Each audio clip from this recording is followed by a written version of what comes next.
सलामती तो आपके लिए हमेशा मांगी है, लेकिन जब बहुत ज़्यादा गौर करें तो समझ में आती है कि सलामती असल में एक बहुत बड़ा एब्स्ट्रैक्ट है। सलामती से ज़्यादा इम्पॉर्टेंट कुछ चीज़ें हैं। सबसे अहम चीज़ शायद इंसान की ज़िंदगी में रोज़गार है। उसके पास एक अच्छा बाइज़्ज़त रोज़गार होना चाहिए जिससे उसकी ज़िंदगी की ज़रूरियात पूरी हों।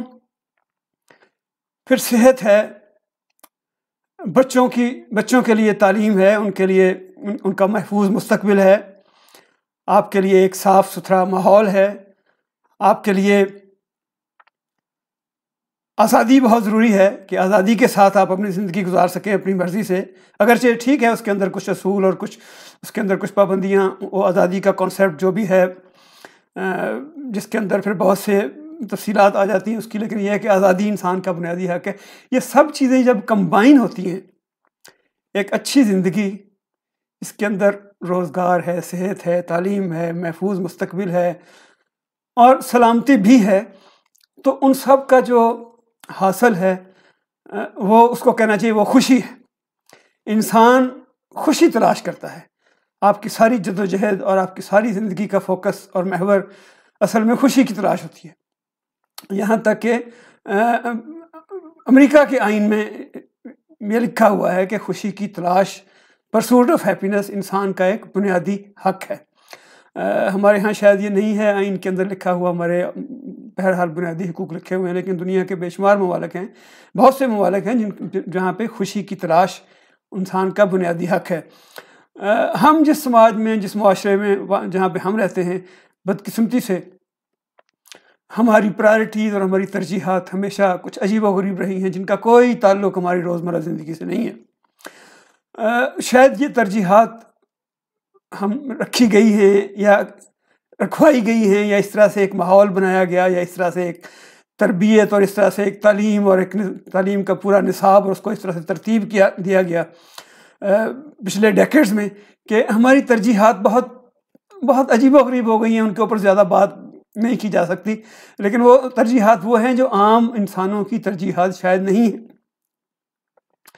तो थोड़ा सा आज इस मौजू पे ज़रा बात करना चाह रहा था मैं कि इसके लिए थोड़ा सा माजी में जाना पड़ेगा कि माजी में जाके फिर माजी को मैं थोड़ा सा मौजूदा सूरत हाल से रिलेट करूँगा।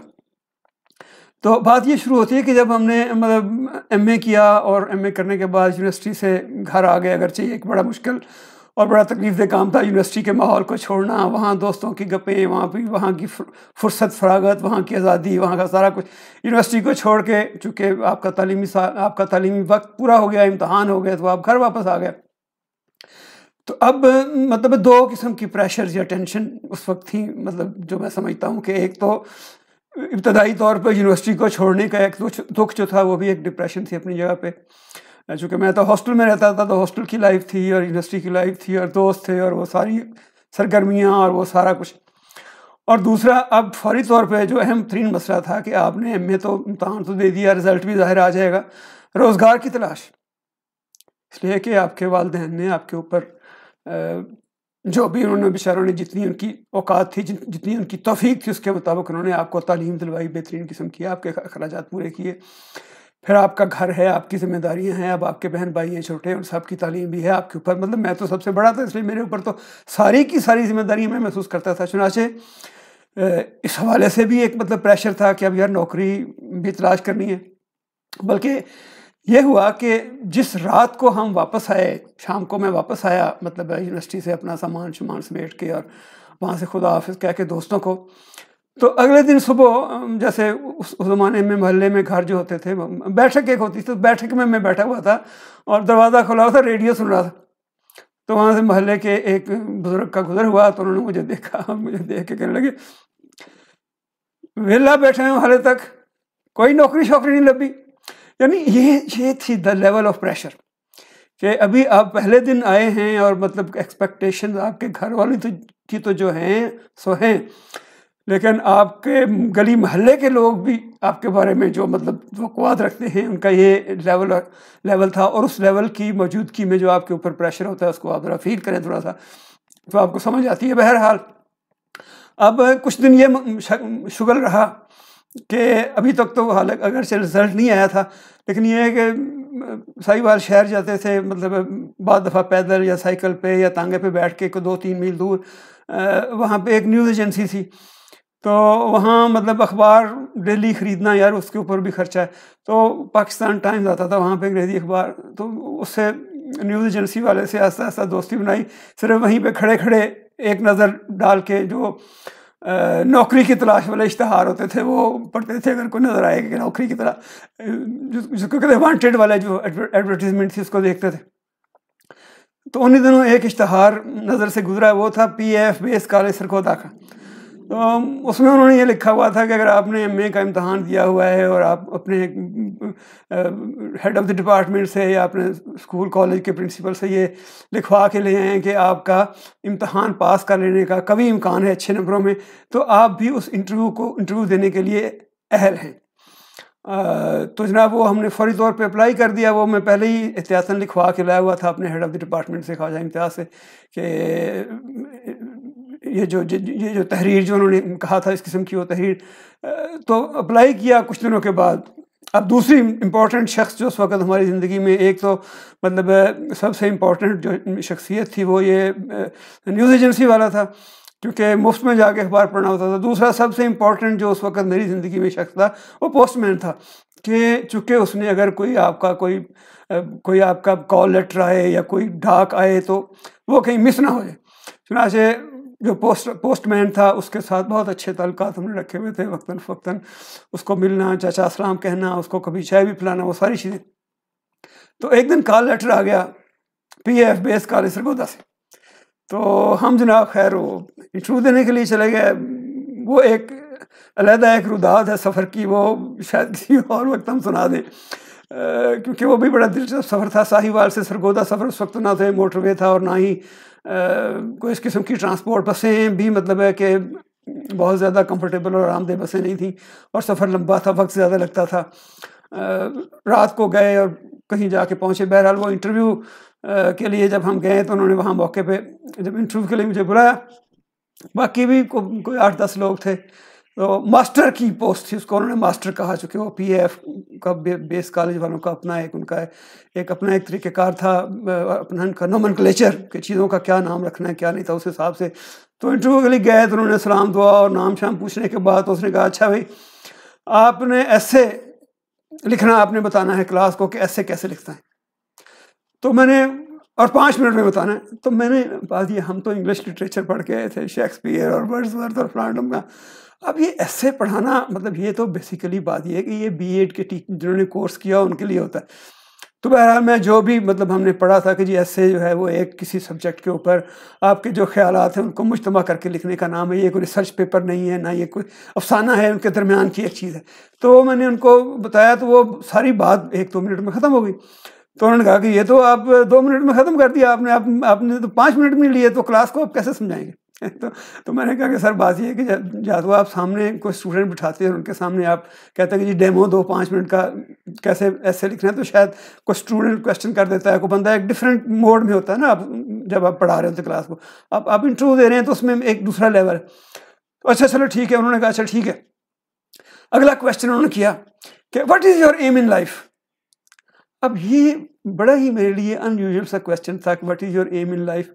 तो मैंने कहा कि बात ये सर कि मैं यहाँ पे इंटरव्यू देने आया हूँ। वो कोई स्क्वाड्रन लीडर थे या क्या यूनिफॉर्म में थे, एयरफोर्स के अफसर थे, बड़े आला, बड़े हाई लेवल के, कि what is your aim in life.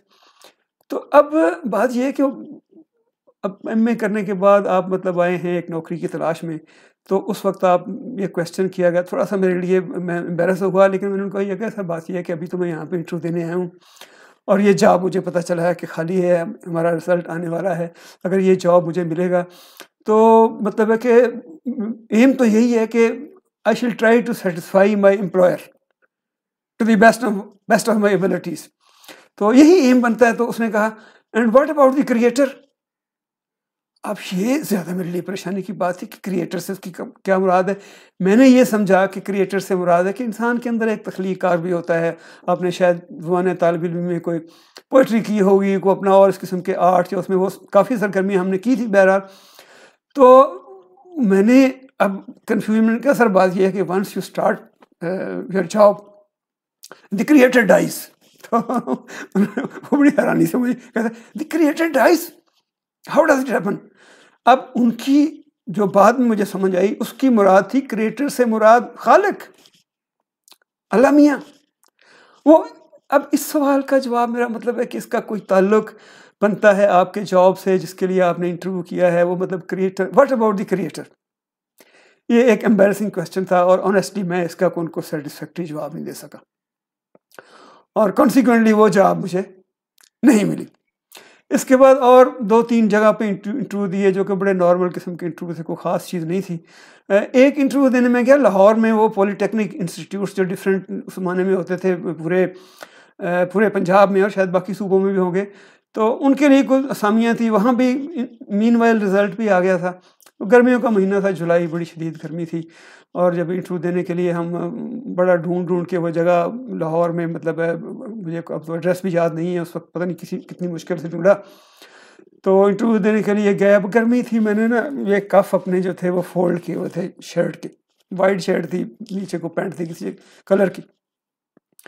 तो जब मैं इंटरव्यू देने के लिए अंदर दाखिल हुआ, हाल के अंदर उस वक्त भी पसीना पसीनी थे, मतलब कोई इतनी अच्छी सूरत हाल नहीं थी, हाल के अंदर भी अभी गर्मी थी। मेरा ख्याल है, मुझे नहीं याद कि एसी चल रहा था या नहीं चल रहा था। तो जैसे ही मैं एंटर हुआ, मैंने देखा वहाँ पे हाल में मुख्तलिफ लोग बैठे हुए थे जो मतलब टेबल के दूसरी तरफ जिन्होंने इंटरव्यू लेना था, उनमें से एक साहब यूनिफॉर्म में थे, फ़ौजी यूनिफॉर्म में थे। मेरा ख्याल है कि वो मेजर होंगे या वो मतलब कर्नल होंगे। तो अभी मैं बैठा भी नहीं था जाके कुर्सी पे कि वो कहने लगे why have you folded your cuffs, यानी it was like a bolt from blue for me. पर कफ आपने क्यों, यानी इसका कोई ताल्लुक था मेरी काबिलियत से। एज इंस्ट्रक्टर या लेक्चरर मैंने पढ़ाना है बच्चों को जाके इंग्लिश, और इस चीज़ का क्या ताल्लुक है मेरी काबिलियत से या मेरी सलाहियत से, मुझे कुछ समझ नहीं आई। मैं बड़ा हैरान और परेशान हो के, तो मैंने थोड़ा सा सोचा। मैंने पहले उनको कहा कि बात यह है कि गर्मी बहुत है बाहर, और साहिवाल से मैं आया हूँ, बस के ऊपर बैठ के यहाँ पे वैगनों में आके बड़ी मुश्किल से जगह तलाश करके यहाँ पे पहुँचा हूँ और गर्मी है। तो उसने मैंने ये कफ अपने फोल्ड किए हुए, तो उसने कहा इट इज़ वेरी अनसिविलाइज्ड। तो मुझे थोड़ा सा, चूँकि अभी स्टूडेंट थे, अभी इतने ज़्यादा प्रैक्टिकल नहीं हुए थे, तो मुझे थोड़ा सा गुस्सा आ गया। तो मैंने उनसे ये कहा कि बात ये है कि अभी तो आपने सिर्फ इतना कहा है कि why have you folded your coughs because you are sitting on the other side of the table.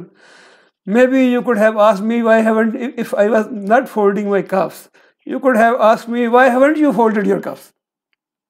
तो उस पर वो थोड़ा सा परेशान हो गया। अच्छा बैठे। इंटरव्यू, बाकी इंटरव्यू अच्छा हो गया, और वो बल्कि बाद में वहाँ मेरी सिलेक्शन भी हो गई, वो काफ़ी बाद की बात है। ये मतलब 2 इंटरव्यू, दोनों में मतलब एक में स्क्वाड्रन लीडर थे शायद, या एयर वाइस मार्शल थे, दूसरे में ये मेजर साहब थे या कर्नल थे, आई डोंट नो, उन्होंने ये क्वेश्चन मुझसे पूछे। तीसरा इंटरव्यू जिसका अभी मैं बात करूँ, सिविल सर्विस का इम्तहान था। उसमें उस वक्त जो थे FPSC के चेयरमैन एडमिरल शरीफ थे।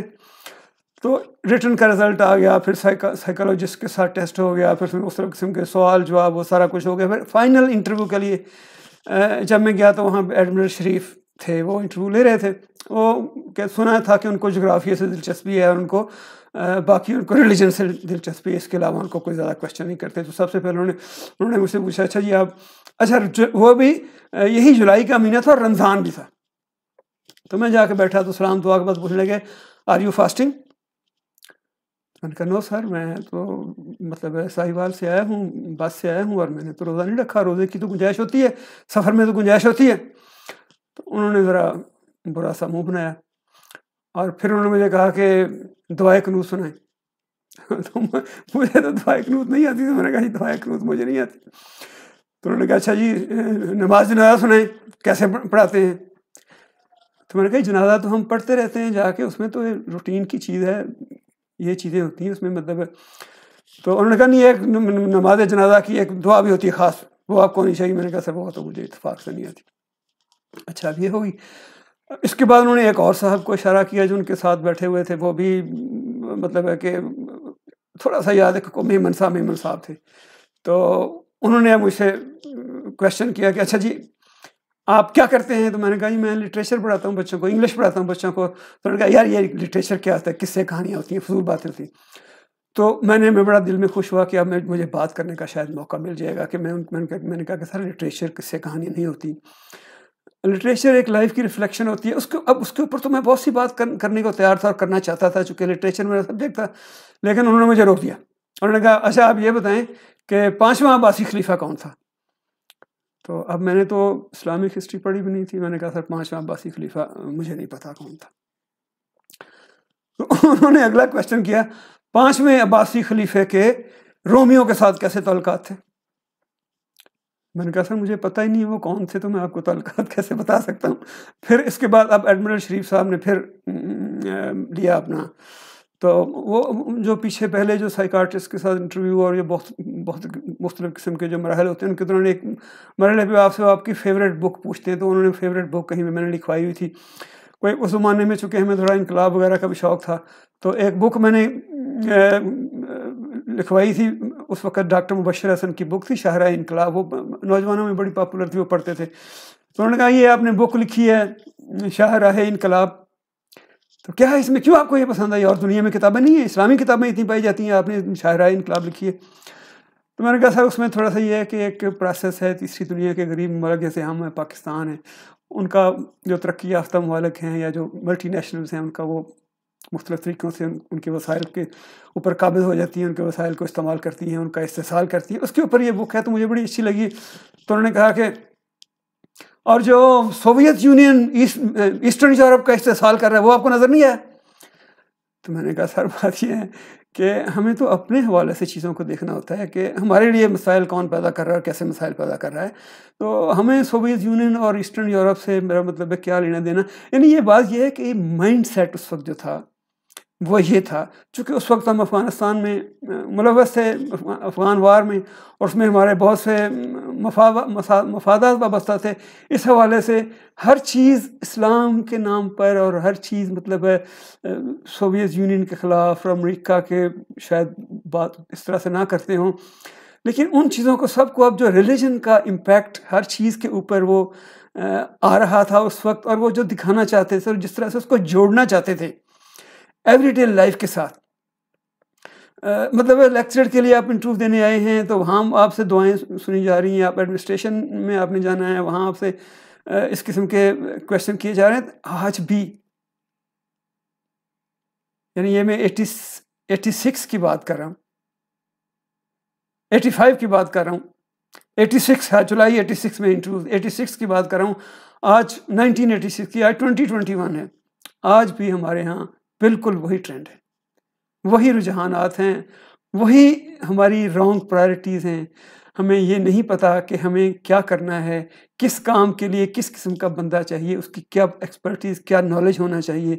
लेकिन हमारा मकसद ये है कि हमें अपनी प्रायोरिटीज़, अब बहुत वक्त गुजर गया, बहुत सदियाँ, बहुत दहाइयाँ गुजर गई, अपनी प्रायोरिटीज़ हमें क्लियर करनी चाहिए, करनी पड़ेंगी कि ज़िंदगी में क्या क्या ज़रूरी है और इसके लिए आपके पास किस किस्म की एक्सपर्टीज़ होनी चाहिए। ये बहुत बड़ा एक सवाल है जिसके ऊपर मैं समझता हूँ कि हमें सबको बहुत गौर व फ़िक्र करना चाहिए।